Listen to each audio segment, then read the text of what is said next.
to start the recording. Hello, welcome to class. It is chilly out there. I hope you're staying warm, and it's going to be another cold night. For this class, we have a bit of an assignment this week, due tomorrow. Find one example of ethical media behavior and an example of unethical media behavior. But just don't say, I don't like it, or I like this. Like everything else in this or any class, back it up. A media code of ethics, and remember, we actually had one. I will post it again here.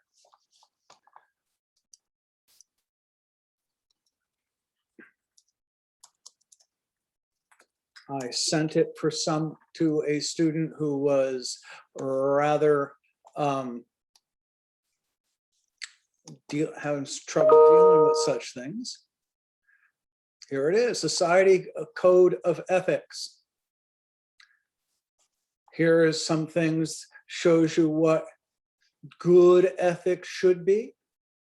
Find something that does these good things, show an example, and then say, according to the code of ethics, it is good because, and then find something that is an example of poor media ethics. So something good, something bad, this is why, and a link to your example. I don't like this in CNN or Fox or whatever. Give me a link to it, tell me why, and say what's good or bad. And again, the important thing is to say why it's good or bad. And that's what the codes of ethics or other outside source is for. 300-word minimum, no maximum. Please write in paragraphs. Now, a couple people sent me drafts, and I will take drafts through tomorrow evening. Call it about 4-ish. But one of the things I've noticed in the drafts is that you're saying, well, this is good and this is bad, but not giving me a specific example and not backing up why it's good or bad. You're being a little vague. Now, people do that. That's a natural thing. I'm trying to get you that next level so you could be specific and clear in this class or any class. And that's really the point. Anyway, as far as what we're covering, I have pretty much most of the presentations mapped out. Again, here's the assignment. And we have about 4.5 weeks left in class. So we have plenty of stuff to cover. So we're not going to rush things. We'll have a little fun. And that's what we'll do today. We'll have a little bit of fun. And you could watch this on your own time. But if you watch it on your own time, it'll take longer. By going through it today, we will make it a little shorter, and I will fill in with some commentary on this movie called Empire of the Air. It's about the beginning of broadcasting. It's from Ken Burns and PBS, who gave us the Civil War. And it's really, really good because it tells us not just about broadcast history, but about personalities and people and stories. And these are some universal stories. It's the stories of 3 people who kind of invented broadcasting. One is a crackpot and a crank. one is a brilliant business person, and one is an honest man. And you can guess who does well. The big businessman becomes a billionaire, world famous, and the honest man gets screwed. So welcome to modern life. This is why I like to show this movie, because there's a lot of life lessons in it. And it gives you an idea about what the world was like and the impact of radio broadcasting. Everyone explore new worlds and ideas. Support your PBS station.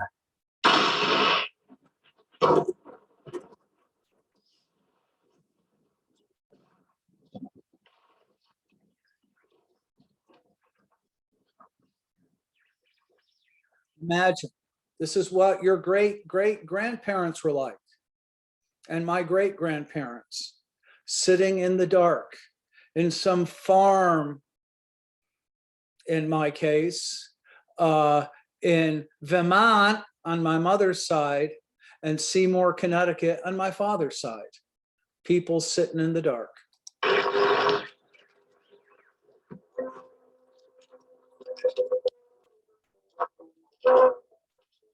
Gentlemen, here is the latest bulletin from the Intercontinental Radio News. And we'll have our commentator give you a word picture of the scene as soon as he can reach there from Princeton. Listen at 6 o'clock tonight over the station WEIF, NBC in New York.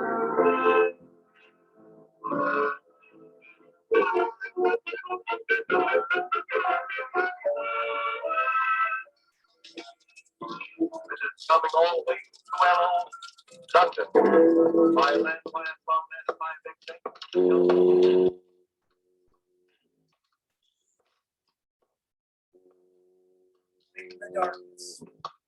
Out of the fog, out of the night, and into his American adventures comes Bulldog Drummond.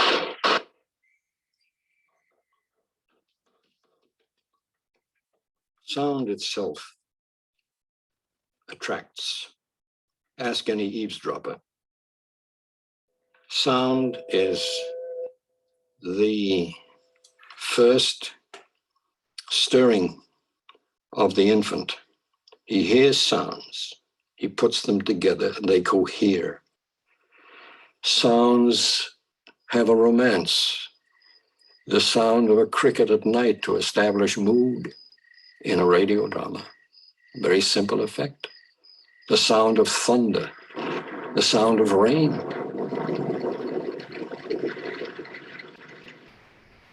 There is no sound on the moon because it takes air to support it.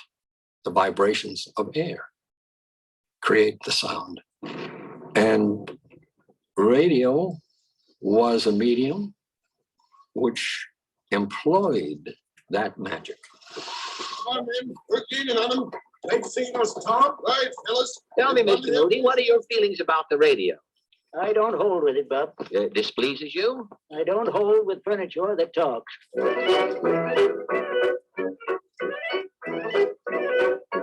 There's a great sensational wonder today. Okay.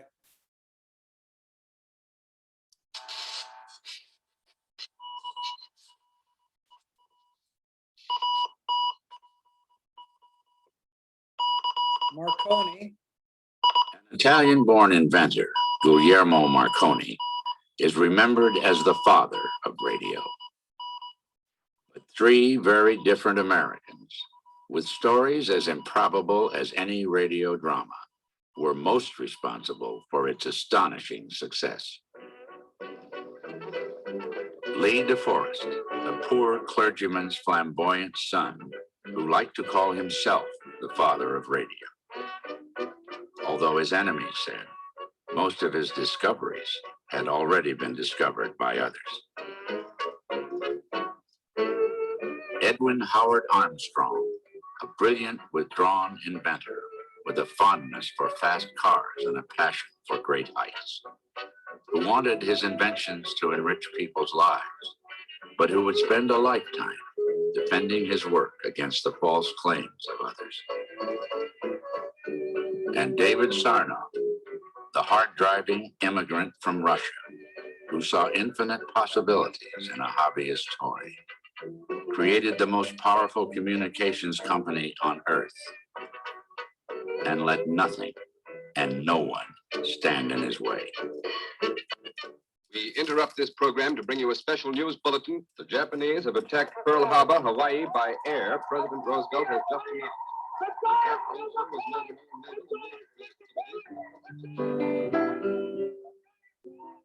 The world these three men helped to make was altogether new.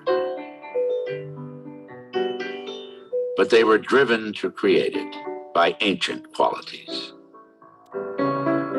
idealism and imagination,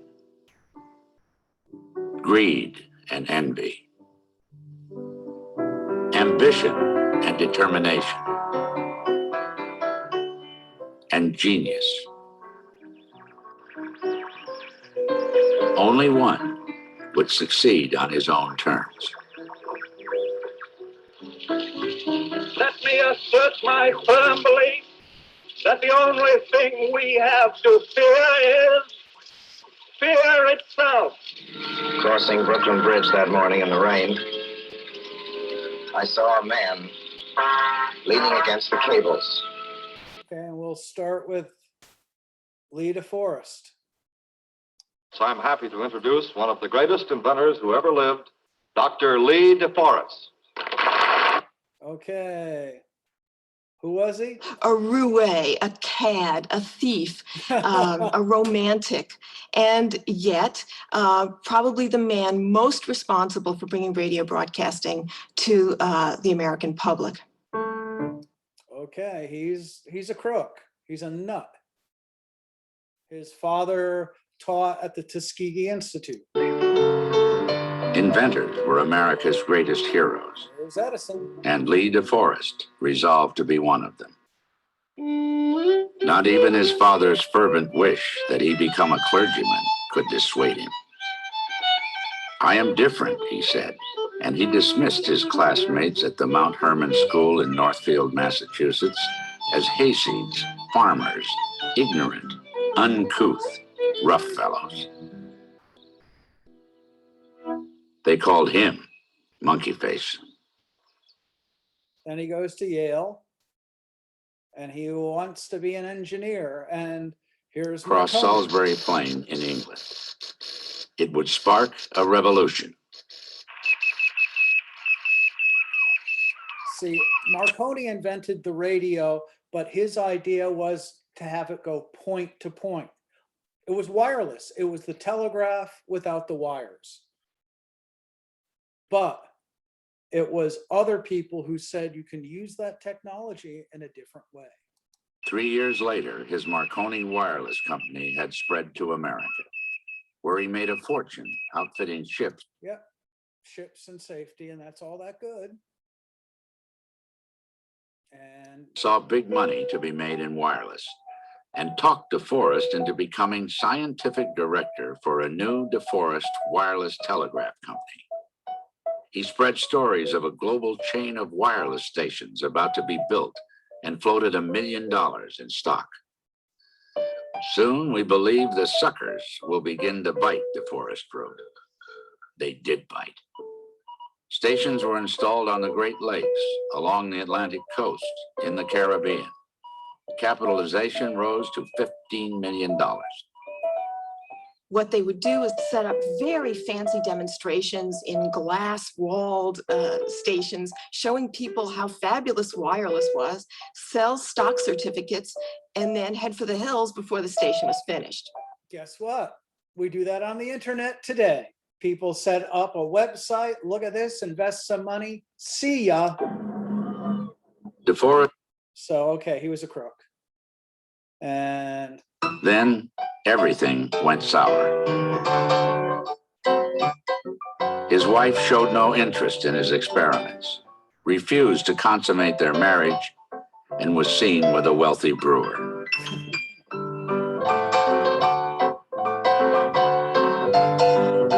Humiliated and convinced she had been interested only in his newly won fortune, DeForest divorced her. all right, so yeah, we have all these crooks out here. He invented a radio tube. DeForest was sure his Audion was a great achievement, even if he did not quite understand how it worked. Yeah, he invented the radio tube. It wasn't true. But this is the big thing he did. Make my name at least rank with that of Marconi. It did for a while.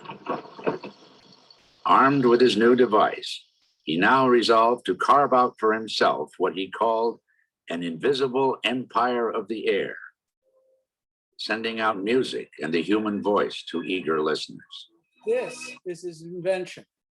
Not so much the radio tube, but the idea to use that technology that was meant to be one-on-one, point-to-point, but spread it widely among many people who could hear it. DeForest invented the idea of broadcasting. And at the same time, so did somebody else we'll talk about. But it wasn't so much any technology, but the idea of how to use that technology in a different way. Genius. Okay, and here is... Me to sing? Yeah, she sang on the radio first time and people heard it. So it was a thing. Here's Enrico Caruso radio. So plainly that he could be heard in Newark. This was radio and the phonograph star, Enrico Caruso, who was a opera singer. People in their houses hearing opera for the first time in Italian.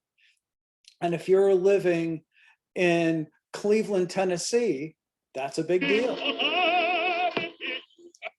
Okay. And of course, DeForest is still robbing people left and right. Arms. When he is revived, the verdict is read and DeForest is found not guilty. And not guilty of fraud, he gets away with it. Strong. Okay. It makes me very sad that his name isn't better known. I remember as a child talking about him and saying, my uncle invented radio. And people, I couldn't put it any better than that. I didn't really know quite what he had invented, but nobody'd ever heard. They say, who is your uncle? I say, Edwin Howard Armstrong. Who? And even today, people say Edwin Howard Armstrong. Who? I believe that when history is written, all the history on it. Edwin Howard Armstrong, he invented FM. He made radio something you could really hear and listen to. Here making that noise, this is coming through the air, beep, beep, beep, beep, beep, beep. And from that moment, I was hooked on radio. Armstrong's interest bordered on the obsessive. He filled his tower room with equipment and worked day and night building more and more powerful systems, hanging 500-foot wires over the New Jersey Palisades, then building himself a 125-foot aerial, tall enough to pick up messages from Florida and Newfoundland. Exhilarated by the height, he would often hoist himself up in a bosun's chair to the top. All right, so this guy, he's really into it. It's like some people really into computers. He really was all about it. Listen to the deafening sounds pouring through his headphones. Suddenly the door to my mother's room was thrown open and Uncle Howard burst into the room, waking my mother up. And he was dancing round and round the room with his box. And he was saying, I've done it, I've done it, I've done it. Great amplification obtained at once, Armstrong noted. You can actually hear this thing and it really works. So he made radio practical. But this is the guy you really need to know about. Much more easily and at much greater distances. And of course, that brought the explosion of broadcasting. On the last night of January 1914, in a wireless shack near Belmar, New Jersey, Armstrong demonstrated his receiver for the chief inspector of the Marconi Wireless Company. Signals from Ireland and Hawaii San Francisco, and Nova Scotia all came through loud and clear. The chief inspector pronounced it the most remarkable receiving system in existence and recommended that the young inventor's discovery be licensed to his company. The inspector's name was David Sarnoff. Telegraphy showed the general the way. Took infant. Here's Sarnoff as the old guy. I don't know if you recognize who's singing happy birthday to him. It's Frank Sinatra. He could afford to bring Frank Sinatra to sing at his birthday party. Why? Did David Sarnoff invent anything? Not really, except for one idea that he had, the radio network and NBC. He founded NBC, RCA, the Radio Corporation of America. He invented the broadcast network and became the biggest, richest executive in all of broadcasting. Radio and taught it to pay. And he began what is now RCA. Yeah, RCA. And here is his funeral. David Sarnoff looked at radio. His funeral, his eulogy from Nelson Rockefeller, Vice President of the United States. And saw household. So he was a thing. From a lower plane of life and gone further, in my judgment, than Sarnoff did. He reached this country when he was 9 years old, an immigrant boy, didn't speak a word of English. Within 30 years, he was president of one of the most powerful companies in America, RCA. David Sarnoff was born in a shtetl in the Russian province of Minsk, the son of a Jewish house painter. His family hoped the boy would become a rabbi, but he had other. The local rich noble people in Minsk at the time was one Polikarp and Vladimir Ziblik. My great-grandparents were kind of like people who prosecuted this guy. Their ideas. And when his family arrived in New York in 1900, he went to work at 9, peddling Yiddish newspapers, while struggling to master English from papers pulled from trash cans. It was poverty as intense as any Dickens ever portrayed in the worst days in London. He would be waking up by the sound of the elevator train coming down. And as he heard the distant rumble, he'd jump out of bed, throw on his shoes and his pants and run downstairs, and the bundles would be thrown from the L without stopping. And he'd pick up his bundles and race out to be the first newsboy to get them to the newsstands.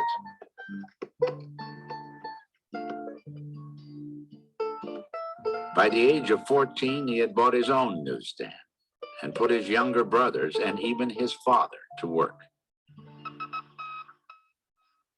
Hoping to become a reporter, he settled for a job delivering telegrams, then became an office boy at the American Marconi Company, where he ignored frequent taunts of Jew boy, read every letter he was asked to file, and practiced sending and receiving telegraph messages in his spare time until he was said to have one of the best fists in the business.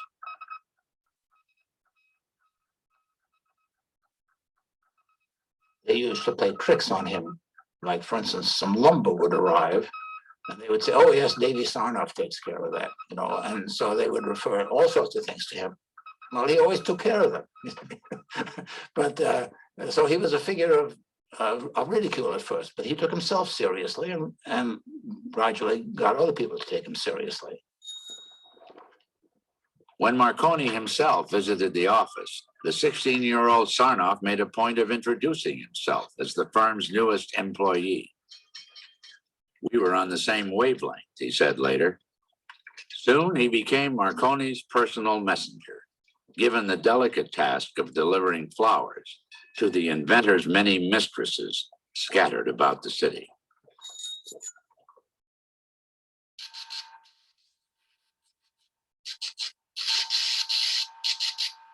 On Sunday, April 14th, 1912, the British liner Titanic struck an iceberg in the North Atlantic. Her distress signals were heard by a Marconi operator aboard a nearby ship, allowing those passengers who made it into lifeboats to be rescued. Marconi and his invention were widely praised in the days that followed, and federal law soon required that all large ocean-going vessels be equipped with wireless. Sarnoff has stated his key during the crisis, passing on details of the tragedy as they rattled in to waiting relatives. To enhance his own myth, he would later falsely claim to have been the only operator at work during those anxious hours.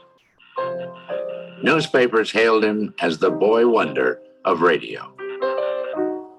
The Titanic disaster brought radio to the front, he wrote later. And incidentally, me. David Sarnoff would fight to stay up front for the rest of his life. When he was a very young man working for the Marconi Company, Sarnoff saw wireless communications as Marconi had seen it. Communication from one point or one person to another point or another person. What Sarnoff evolved was the idea of taking communications from one point and transmitting it to many points. In other words, from point to mass. And that was the origin of radio, of mass broadcasting. Now, DeForest came up with that idea a decade earlier. Sarnoff came up with it independently. The difference is he made it happen. Of one person talking to millions. He foresaw that clearly. At just 21, he was given a new office in the Woolworth building overlooking all of Manhattan and put And the next thing he did, radio music box, the memo continued. he started to invent RCA, the Radio Corporation of America. He made the radios that to put the broadcast programming on. I mean, who knew they needed an iPad before they actually saw one? Sarnoff had the idea, you make something that, and people will, you make something first and people will want it. Radio was that thing. Amplifying tubes. So he made the radio and then people, and then he gave you stuff to put on. In 14 years, DeForest Jr. Okay, so here he is. David Sarnoff was ahead of his time, but barely. Lee DeForest was already transmitting music and news bulletins every evening from his New York studio.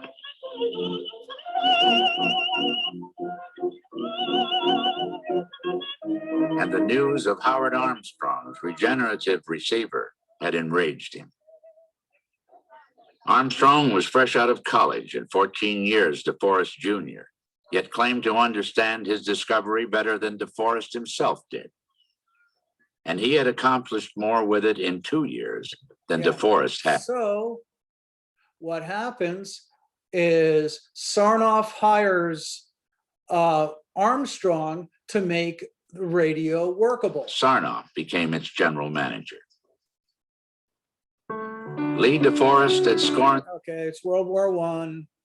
Here they, again, while DeForest is ripping people off and Sarnoff is building the great radio network, Armstrong serves his country.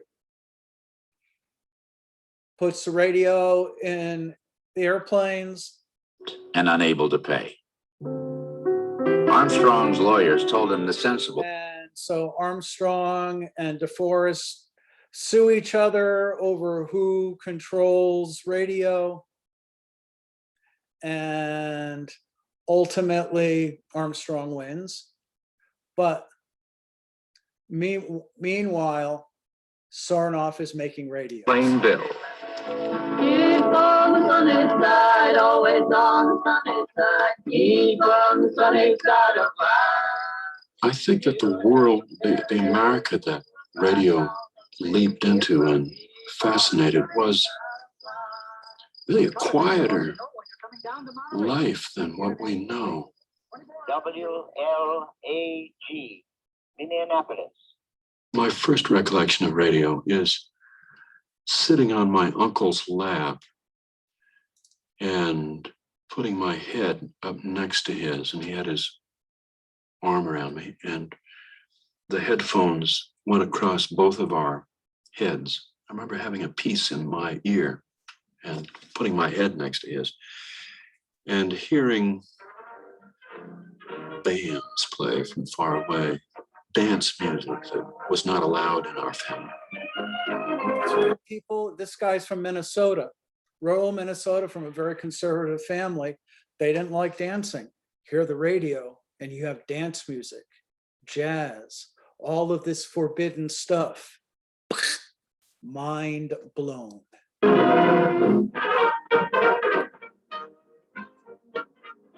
So radio goes big, takes off quickly. Providence. Everybody's setting up radio stations. The thing is, they all have Plays, their own, 723 talks and lectures, and 200. they all have their own bands, their own announcers. What Sarnoff comes up with was the idea of the network. You don't have, why pay for your own band when you could just pay him a fee and listen to NBC's band, which was led by Arturo Toscanini. 105 bedtime stories. Radio ate up material faster than it could be produced. One desperate announcer just stuck his microphone out the studio window and said, "Ladies and gentlemen, we bring you the sounds of New York City." Yep, and that's why Sarnoff, Of the Memphis.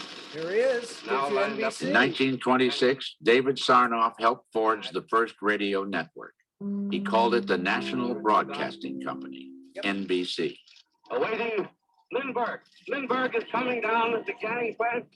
In June of 1927, when Charles Lindbergh returned to America after his historic flight to Paris, NBC managed to link together 50 stations in 24 states. Walking slowly, his hat in his hand. A darn. There you go. Meanwhile, Armstrong and DeForest are suing each other left and right. The annual meeting of the Institute of Radio Engineers in Philadelphia. He tried to return the Medal of Honor the Institute had awarded him 16 years earlier. The president and the board of directors refused to accept it, and the assembled engineers rose and cheered as tears filled Armstrong's eyes. His fellow scientists believed he had been robbed. Because DeForest won the patent and he got more fame, and Armstrong, of course, got Papers as a boy, rarely smiling, scrawling yes, no, and please see me on memos sent in to him by anxious subordinates. I don't get ulcers, Sarnoff liked to say. I give them. The first commercial wireless station in the United States, built in 1901, Senior Marconi, father of radio communication, inspects the historic building with David Sarnoff, president of the Radio Corporation of America. Then, having completed their pilgrimage, the two leaders of radio look over the nerve center of RCA Communications in New York. Later on, when the great man comes from Italy to pay a visit, there they are, standing each with a cane, and it's as though Sarnoff is playing Marconi. That's right. He's the man. And here comes the Depression. And who, Ladies and gentlemen, the President of the and who knows how to use the media? United States. My friends, He's always sitting because he's in a wheelchair, and it was a big secret. Nobody let anyone know, but he's the president. I want to talk for a few minutes with the people of the United States about banking. To talk with the comparatively few who understand the mechanics of banking, I want to... And Roosevelt is in everybody's house. You have this one radio, you have NBC and CBS, you have two networks, and all you hear is the president. And the president says, don't worry, we're gonna be okay.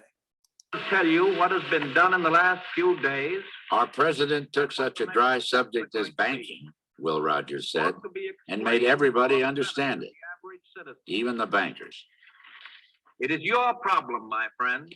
So we have Roosevelt really using the media. We also have, we'll talk about it next time, some bad people, the Nazis, using the media too.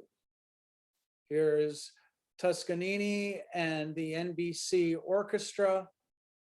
Toscanini from Italy hired some of the best musicians in the world and formed the NBC's. So, I mean, you bring culture and all of the things we see on TV today, talk shows, westerns, detective shows, sitcoms, all came from the radio. Quiz shows, all of this stuff is going on. Welcome to Melody Ranch with Gene Autry. I'm back in the saddle again. We got a radio then. It was a big floor model Zenith radio. Okay, it was a big thing. And then Armstrong makes his greatest invention, FM, that you can actually hear. Until then, all radios operated on a principle known as amplitude modulation, or AM. AM could not broadcast the full range of sounds humans could hear, and in thunderstorms, it crackled with static. But Armstrong invents FM, which goes to TV, and you could actually hear it. He made everything work and made it practical. And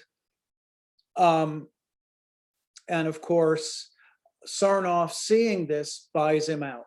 But others would later claim that RCA had stolen some of the critical inventions that made television work. Yeah, meanwhile, okay, we'll go back a little bit. While Armstrong invents FM, Sarnoff is working on this other invention, television. He needed the room, he said, to continue work on another, still more startling invention. And now we add radio sight to sound. At the 1939 World's Fair, in front of an RCA pavilion shaped like a radio tube, Sarnoff made an announcement that would change broadcasting forever. It was television. For a decade, David Sarnoff had directed a team of engineers working in his laboratories to make the dream.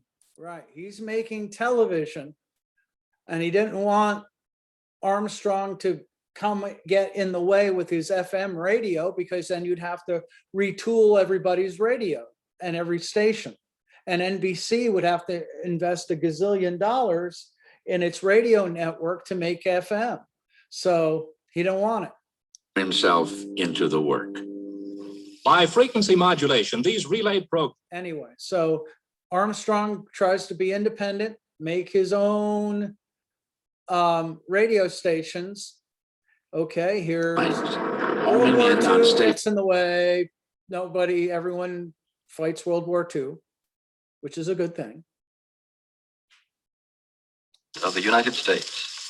The world will note that the first atomic bomb was dropped on Hiroshima, a military base. 7 p.m. Eastern Wartime. Bob Trout reporting. The Japanese have accepted our terms fully. Okay, World War II ends. They go back to work. The big change. I think the thing that surprised us was how quickly it came. How quickly we got to the critical mass where advertisers were interested in going in and spending substantial sums of money. Yes, sirree. That's the big change in RCA Victor television history. The big change. The big change. By 1954, 55, people no longer talked about radio. the old days, the old programs were either transferred to television by that time, like Amos and Andy, Fred Allen, and so forth, or they were gone altogether. I think really, ladies and Everything gentlemen, went to television is going to TV. And this guy's still trying to push FM. But Howard Armstrong was still stubbornly determined to stick with FM. Meanwhile, the Federal Communications Commission had declared that all sound for television would be carried over FM. And so, yeah, he made a little money on that. Deteriorated. But he could not help himself. It's a kind of an irony that those qualities that resulted in his great accomplishments in radio, the ability to go through a brick wall on radio theory. Yeah, but he wouldn't do business with Sarnoff. He didn't want to be involved. He wanted to do things his way. They used to be friends. And gloves. Okay. Opened the window. Here it goes. Feet above 42nd Street. And his own FM tower across the Hudson in New. Yeah. He wanted FM radio. He didn't want to work in television. He wanted to make FM work. And Sarnoff just kept shutting him up. Jersey. Now he removed the air conditioner from his bedroom window. He put on his hat, scarf, overcoat, and gloves, opened the window, and stepped out, 13 stories above the street.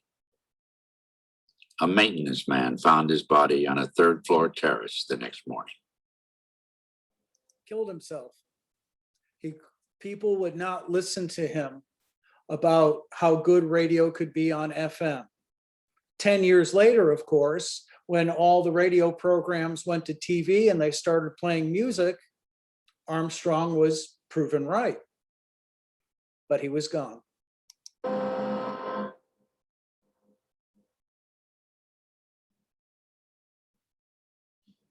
My father called me at work, which was very unusual, and said that my uncle was sick and that my mother needed me and could I please come home. And I went in to tell my roommate that I was going to be leaving early. I would not be going home with her. And she was holding a copy of the afternoon newspaper, which she suddenly put behind her back. And she said, "Oh, yes, I know." And I said, what's the newspaper? Why are you hiding that from me? And she wouldn't give it to me at first. And finally, she let me see it. And there on the first page was the news report of my uncle's suicide.